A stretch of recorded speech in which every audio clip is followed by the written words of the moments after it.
Assalamualaikum warahmatullahi wabarakatuh. Bismillah, alhamdulillah, wassalatu wassalamu ala rasulillah wa ala alihi wa sahbihi wa mawalah, amma ba'd. Faqala Allah ta'ala wa huwa asdaqul qailin, a'udzu billahi minasy syaithanir rajim, bismillahirrahmanirrahim. Wa fi amwalihim haqqun ma'lum lis-sa'il wal mahrum. Al-ayah, wallahu a'lam bihaqiqatil murad. Innallaha wa malaikatahu yusholluna 'alan nabi ya ayyuhalladzina amanu shallu 'alaihi wa sallimu taslima. Hadirin kaum muslimin dan pemirsa, di zaman modern ini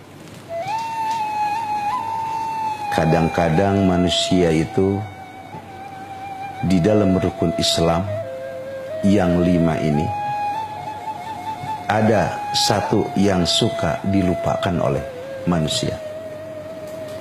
Syahadat, sholat, zakat, puasa, haji.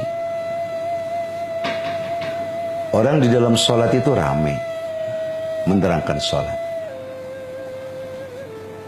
Orang di dalam menerangkan puasa ramai. Apalagi di dalam masalah haji, umroh. Kalau orang seandainya dia tidak melakukan sholat sehari saja, itu dia merasa dosa. Dia tidak melakukan puasa, dia akan merasa dosa. Tapi kadang-kadang orang kalau tidak melakukan zakat merasa dosa tidak? Itu kadang-kadang tidak. Zakat ini adalah kewajiban daripada Allah Subhanahu wa taala, anjuran dari Allah. Setiap harta yang kita miliki itu ada hak orang lain, kata Allah. Bahwa Allah memerintahkan zakat kepada kita ini, sebetulnya harta yang kita pegang bukan punya kita, punya Allah. Maka Allah memerintahkan kepada kita keluarkan 2,5%. Itu dengan hablum minallah. Contoh dengan hablum minanas. Kita berdiam diri di Indonesia, ada undang-undang. Di dalam undang-undang tersebut, setiap warga negara Indonesia apabila mempunyai hak milik, maka setiap warga Indonesia harus mengeluarkan pajak di dalam 1 tahun sekali. Itu hablum minanas. Dan di dalam undang-undang tersebut ada kalimat yang kedua. Apabila warga negara Indonesia 5 tahun berturut-turut tidak membayar pajak, maka hak milik negara. Sebetulnya kita ini punya motor, punya mobil, punya rumah, punya tanah. Bukan punya hak kita, hak negara. Sebab kalau kita tidak bayar pajak, akan diambil harta kita oleh negara. Sama Allah Subhanahu wa taala seperti itu.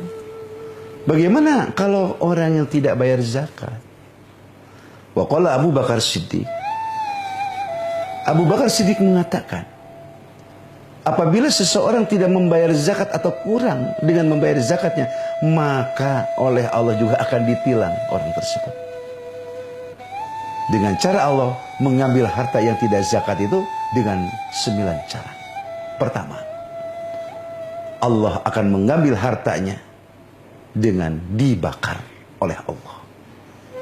Makanya kalau ada kebakaran di pasar jangan terlalu aneh. Hakikatnya dari Allah. Sebab api itu adalah makhluk Allah. Masa 2 jam kebakaran di pasar 70 ruko habis. Kita tidak ngerti sebetulnya. Ini kalau bukan daripada hakikat Allah. Yang kedua, akan dibawa dengan banjir harta kita. Siapa orang yang bisa menahan air? Tidak akan bisa. Yang ketiga, akan diambleskan ke muka bumi. Dengan gempa, dengan longsor, dengan angin. Ini kekuasaan daripada Allah. Yang keempat, harta kita akan dicuri oleh manusia. Makanya kalau kita kecurian, jangan ramai. Malu kita ini. Apa sebab? Di dalam agama itu in khairan fa khairun. Bagus dibayar bagus. Wa in syarran fa syarrun, jelek bayar jelek. Kenapa harta kita dicuri? Tidak mungkin harta kita dicuri. Pasti kita pernah mencuri. Suka mencuri apa kita? Kita ini suka mencuri uang yang 2,5% tidak dikeluarkan. Makanya kalau orang yang tidak zakat itu bukan pencuri lagi, perampok namanya. Terus yang ketiga, yang keempat, harta kita akan ditipu oleh orang. Kenapa harta kita ditipu? Tidak mungkin harta kita ditipu, pasti kita pernah menipu. Suka menipu siapa? Kita ini suka menipu di dalam hitungan daripada zakat. Zakat itu wajibnya 1 tahun sekali. Di dalam 1 tahun sekali itu berapa? 360 hari. Itu yang harus dihitung, 360 hari. Kalau sehari pendapatan 200.000, tinggal ngitung. Setelah 1 tahun baru dijumlahkan, baru dikeluarkan 2,5%. Sama dengan pajak, ada PPN, ada PPH. Kita juga yang harus dihitung, ada keuntungan juga harus dihitung di dalam 1 tahun. Dan berikut apa? Modal yang ada. Yang keenam, harta kita akan dipinjam sama orang akibatnya. Tapi orang lain tidak mau bayar sama kita. Kenapa harta kita ditahan sama orang? Tidak mungkin. Harta kita ditahan sama orang, pasti kita suka menahan uang zakat tidak dikeluarkan. Yang ketujuh, harta kita akan diambil oleh Allah dengan keluarga diberi penyakit oleh Allah. Gak anak, istri, orang tua, mertua, ke rumah sakit kita yang bayar.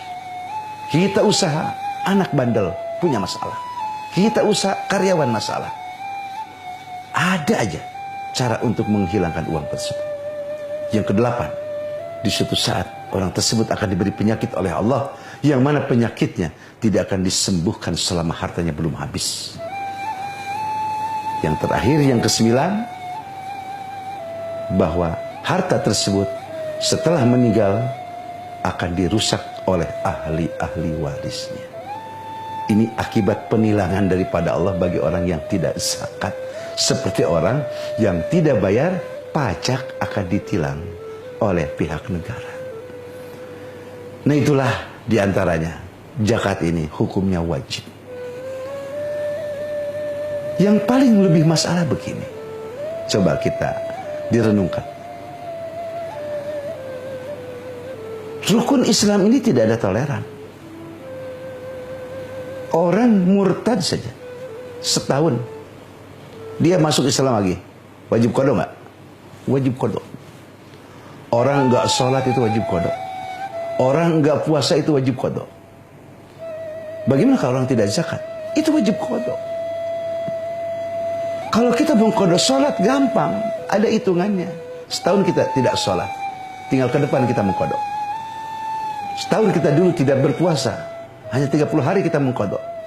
Tapi kalau masalah zakat, dulu kita tidak zakat, berapa uang yang kita belum zakatin? Itu yang paling bingung.